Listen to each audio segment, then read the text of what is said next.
Hello students and welcome to my channel. आज के video में हम पढ़ेंगे मनी के बारे में और एक्सरसाइज 14.1 को डिस्कस करेंगे।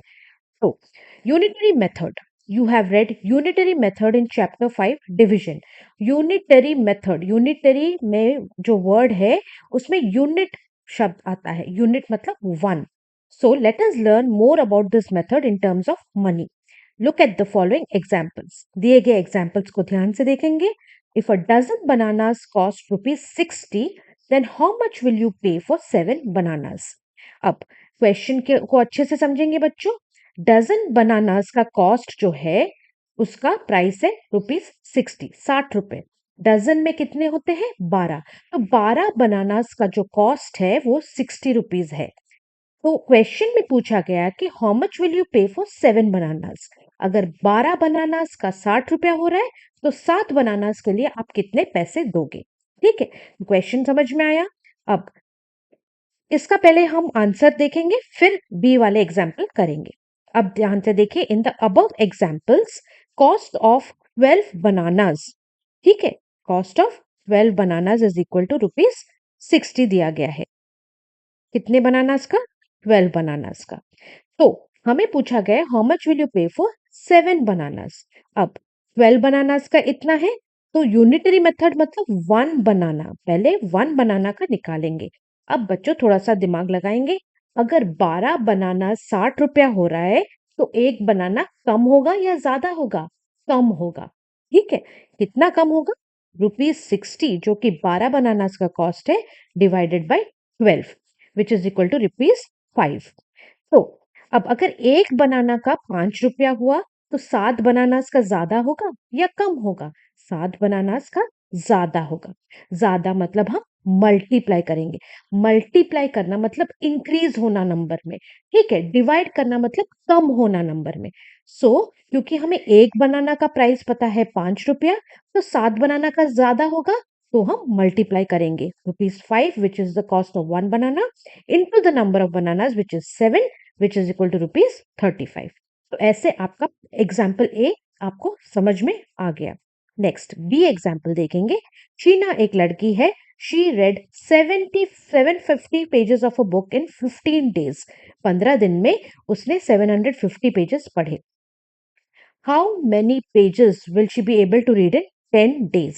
अब 15 डेज, 15 दिन में 750 पेजेस, तो यूनिटरी मेथड मतलब हमें निकालना है कि एक दिन में कितना पढ़ी पहले और फिर 10 दिन में कितना पढ़ी। So number of pages read in 15 days. आप स्टेटमेंट्स पे ध्यान देंगे बच्चों। क्वेश्चन है Sheena read 750 pages of a book in 15 days, तो आप लिखेंगे number of pages read in 15 days is equal to 750। फिर number of pages read in 1 day, क्योंकि हम यूनिटरी मेथड, यूनिटरी मतलब यूनिट मतलब 1, तो 15 दिन के लिए अगर 750 है, 1 डे हम यूनिटरी मेथड में कर रहे हैं, तो 1 डे में कितना पढ़ेगी? कम पढ़ेगी या ज्यादा पढ़ेगी? कम पढ़ेगी। इसलिए 750 जो कि टोटल नंबर ऑफ पेजेस है divided by the number of days is equal to 50। So 50 page एक दिन में पढ़े। So number of pages read in 10 days.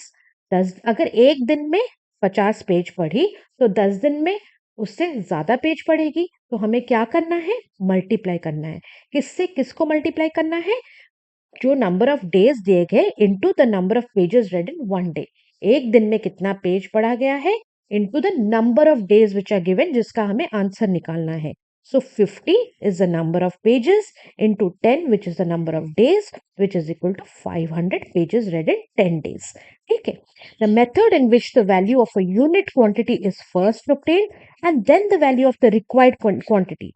Value of a unit quantity मतलब एक का पहले हम निकालेंगे एंड देन जो रिक्वायर्ड या फिर पूछा गया है क्वांटिटी का हम निकाल सकते हैं। This is called the unitary method.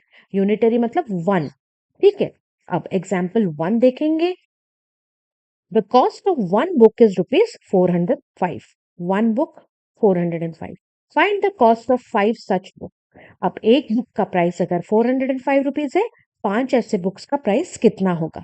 Cost of one book is ₹405। Cost of 5 books obviously ज्यादा होगा। कितना ज्यादा होगा? 5 book into the price of 1 book which is equal to ₹2025। So the cost of 5 books is ₹2025। अब इसको ध्यान में रखेंगे, कॉस्ट ऑफ मेनी या फिर जो पूछा गया है is equal to cost of one and into number of the quantity which is given. Okay. तो एग्जाम्पल 2 देखते हैं। रमन सेव्स रुपीज 2500 इन 5 मंथ्स। 5 महीने में रमन ने 2500 रुपए सेव किए। How much money did he save in 1 month? 1 महीने में कितना किया? अब देखिए 5 महीने मनी सेव, अब स्टेटमेंट्स पे ध्यान देंगे। Money saved by Raman in 5 months जो कि हमें दिया गया है इज इक्वल टू 2500। नेक्स्ट पूछा गया है how much money did he save in 1 month? Money saved by Raman in 1 month is equal to rupees 2500 divided by 5 which is equal to rupees 500। अब नेक्स्ट में पूछा गया है how much money can he save in 11 months? तो अगर 1 महीने में 500 रुपया और 11 महीने में ज्यादा होगा, कितना ज्यादा होगा? Cost of one is equal to, जैसे हमने दिखाया money save by Raman in 1 month में ये फॉर्मूला अप्लाई किया, cost of one is equal to cost of many, that means 2500 of many में डाला हमने, divided by the number of quantity 5 months, तो हमें 500 रुपीज मिला। अब money save by Raman in cost of many या फिर ज्यादा, ये में ये जो फॉर्मूला हम लगाएंगे इसको मल्टीप्लाई करना है हमें, कॉस्ट ऑफ वन जो कि 500 रुपीज है into the number of quantity जो कि 11 मंथ्स है is equal to rupees 5500। So this is how you will approach the students. अब एक्सरसाइज 14.1 करेंगे। Which one is a better deal? कौन सा अच्छा रहेगा मतलब खरीदने में? 2 बैट्स फॉर रुपीज 4200 और 5 बैट्स फॉर रुपीज 9500। अब ध्यान से देखेंगे बच्चों, हमने 2 बैट खरीदना है 4200 रुपए देख के, या 5 बैट्स खरीदना है 9500 देख के? कौन सा ज्यादा हमारे लिए प्रॉफिटेबल होगा, लाभदायक होगा? अब 2 बैट्स का प्राइस है 4200, तो 1 बैट का कितना होगा, कम होगा? कितना कम होगा? जो 2 बैट का कॉस्ट है divided by the number of bats, so rupees 2100, because rupees 4200 divided by 2। अब 1 बैट, ये जो 5 बैट्स का दिया गया है 9500 है, तो 1 बैट कम होगा, 9500 बाई 5 करेंगे which is equal to rupees 1900। तो हमें कौन सा डील या फिर बेटर कौन सा रहेगा हमारे लिए, सस्ता कौन सा रहेगा? 5 बैट 9500 में खरीदना या 2 बैट 4200 में खरीदना? इसको हम कैसे सॉल्व करेंगे? पहले एक एक बैट का प्राइस हम निकालेंगे। तो एक एक बैट का प्राइस निकालने पर हमें मिला कि जो हम 2 बैट्स खरीद रहे थे 4200 देख के, उसमें हमें एक बैट मिल रहा है 2100 में, और 5 बैट जो 9500 में खरीद रहे थे उसमें, उस डील में हमें एक बैट मिल रहा है 1900 रुपए का। तो 1900 रुपए कम है या 2100 कम है? 1900 कम है, इसीलिए हमें ये वाला डील बेटर है कि 5 bats for rupees 9500 is a better deal. ठीक है। अब बी वाला देखते हैं। 20 kgs राइस फॉर रुपीज 1000 और 25 kgs राइस फॉर 1800। जब ऐसे आपको और या फिर कंपेयर करना है कौन सा अच्छा डील है, तो आप क्या करेंगे? आप देखेंगे कितना किलो राइस है, 20 kgs राइस, उसको कितने में खरीदा? 1000 रुपीज में। अब 20 kgs राइस अगर 1000 में खरीदा तो यूनिटरी मेथड के अनुसार 1 kg राइस हमें कम में मिलेगा। कितना कम में मिलेगा? 20 kgs के प्राइस जो कि 1000 है divided by the number 20 which is equal to rupees 50। तो इस डील में हमें 1 किलो राइस जो है 50 रुपए में मिल रहा है। दूसरा डील क्या है? 25 किलो राइस हमें 1800 रुपए में मिल रहा है।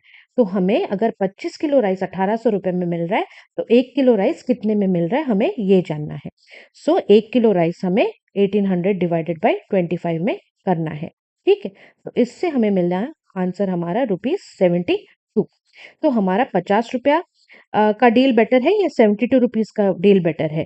हमारा 1 किलो राइस जो 50 रुपए में मिल रहा है वो कम है 72 रुपीज से। सो 20 kilos rice for rupees 100 is a better deal. Sorry, rupees 1000 होगा ये बच्चों, 100 नहीं है ये, रुपीज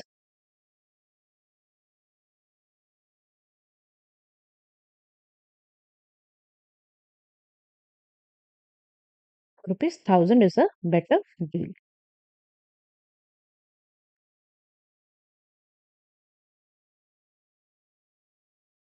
इसको आप चेंज करेंगे, इसको यहाँ पर आप लिखेंगे for rupees 1000 is a better deal.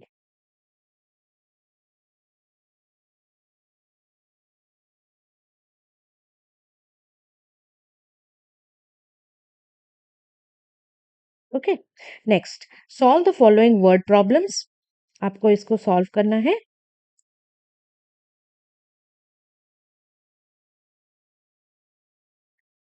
The cost of 1 dozen bananas is 48 rupees, find out the cost of 5 dozen bananas. अब देखिए, cost price of 1 dozen bananas हमारा 48 रुपीज दिया गया है। कितना दिया गया है? 48 रुपीज। सो हमें क्वेश्चन पूछा गया है, find the cost of 5 dozen bananas. अगर एक डज़न में 48 रुपीज का मिल रहा है तो 5 डज़न बनाना ज़्यादा में मिलेंगे, तो हमें मल्टीप्लाई करना है। सो 5 into 48 is rupees 240 is the answer. Next, Mohan saves rupees 48,000 in 8 months. How much does he save in 1 month? अब 8 months का सेविंग्स जितना है वो है रुपीज 48,000, तो 1 मंथ में कम सेविंग होगा। कितना कम होगा? 48,000 divided by 8 which is equal to 6,000। ठीक है। अब Rohini bought 5 notebooks for 130. Find the cost of 11 such notebooks. अब रोहिणी एक लड़की है, उसने 5 notebooks, that means cost of 5 notebooks is rupees 130। ठीक है। अब कॉस्ट ऑफ 1 नोटबुक कितना है? 130 divided by 5 is equal to 26, क्योंकि कम होगा। अगर 5 नोटबुक्स 130 में मिल रहे तो एक नोटबुक उससे कम में मिलेगा। कितना कम में मिलेगा? नंबर ऑफ क्वांटिटी को डिवाइड करके, क्योंकि 5 नोटबुक्स को डिवाइड करके फिर रुपीज 26 मिला। अब कॉस्ट ऑफ 11 नोटबुक्स पूछा गया है। एक नोटबुक का हमें मिल गया 26 रुपीज, तो 11 नोटबुक्स का ज्यादा होगा, इसीलिए हम मल्टीप्लाई करेंगे। Cost of 1 notebook into the number of notebooks which has been asked in the question. So rupees 26 into 11 is equal to rupees 286। Next, D, Irfan bought 8 chocolates for rupees 640. Find the cost of 10 such chocolates. Cost of 8 chocolates is equal to 640, ये हमारा question में दिया गया है। According to unitary method हमें एक chocolate का price निकालना है जो कि कम होगा। कितना कम होगा? 640 divided by 8 which is equal to rupees 80। अब find the cost of 10 such chocolates. ये बच्चों चॉकलेट्स है। Find the cost of 10 such chocolates, that is equal to, ज्यादा होगा 80 into 10 which is equal to rupees 800। कैसे किया हमने ये? एक चॉकलेट का प्राइस 80 है, कितने नंबर ऑफ चॉकलेट्स है? 10, तो मल्टीप्लाई करेंगे तो हमें कॉस्ट ऑफ 10 चॉकलेट्स मिल जाएगा। Next, E, the cost of 1 dozen oranges is rupees 24। Find the cost of 15 oranges. अब यहाँ पर ध्यान से देखेंगे, यहाँ पे 1 डजन दिया है और यहाँ पे पूछा है 15 ऑरेंजेस। तो 1 डजन में कितने ऑरेंजेस है? 12। So cost of 1 dozen oranges और 12 oranges is given as rupees 24। Okay, so what is the cost of 1 orange according to unitary method? कम होगा, क्योंकि 12 ऑरेंजेस का अगर 24 रुपीज है तो एक ऑरेंज का कम होगा जो कि रुपीज 2 है। ठीक है। अब पूछा है कि find the cost of 15 oranges. अगर एक ऑरेंज का 2 रुपीज है तो 15 ऑरेंजेस का ज्यादा होगा। 15 into 2 which is rupees 30 is your answer. Now the cost of 16 books is rupees 640. Find the cost of 9 books. Cost of 16 books is rupees 640 दिया गया है क्वेश्चन में। तो हमें कॉस्ट ऑफ 1 बुक जो है वो कम होगा। कितना कम होगा? 16 बुक्स का जो प्राइस है divided by the number of books which is 16 will give you the price of 1 book which is equal to rupees 40। Find the cost of 9 books. तो 9 बुक्स ज्यादा होगा। कितना ज्यादा होगा? Cost of 1 book into the number of books which is 9 which is equal to rupees 360 is your answer. Now, Sham saves rupees 10,000 in 1 month. What is his annual savings? Question को समझेंगे। Savings in 1 month is given as rupees 10,000. ठीक है। अब पूछा गया है what is his annual saving? Annual मतलब एक साल। एक साल में कितने महीने हैं? 12 महीने। हम क्यों 12 महीने फोकस कर रहे हैं? क्योंकि क्वेश्चन में दिया गया है एक महीने में इतना हुआ है। पूछा गया है एनुअल सेविंग्स। एनुअल सेविंग्स मतलब सालाना कितना वो सेव करेगा। सालाना मतलब एक साल में 12 महीने। So savings in 12 months is equal to obviously more, rupees 12 into 10,000 which is equal to rupees 1,20,000। So this is how you will approach these questions. So with this we come to the end of your exercise 14.1. अगर आपको कोई doubt है तो comments में बताइए। Link को आप like share and subscribe कीजिए। एंड इस वीडियो को आप जितना अच्छे से समझना चाहते हैं उसको पॉज करके वीडियो को देखिए, ध्यान से समझिए, क्योंकि 14.2, 3 and 4 are based on this. And मेरे चैनल के प्लेलिस्ट में और भी वीडियोस हैं, ज़रूर देखिए। And all the best students, thank you.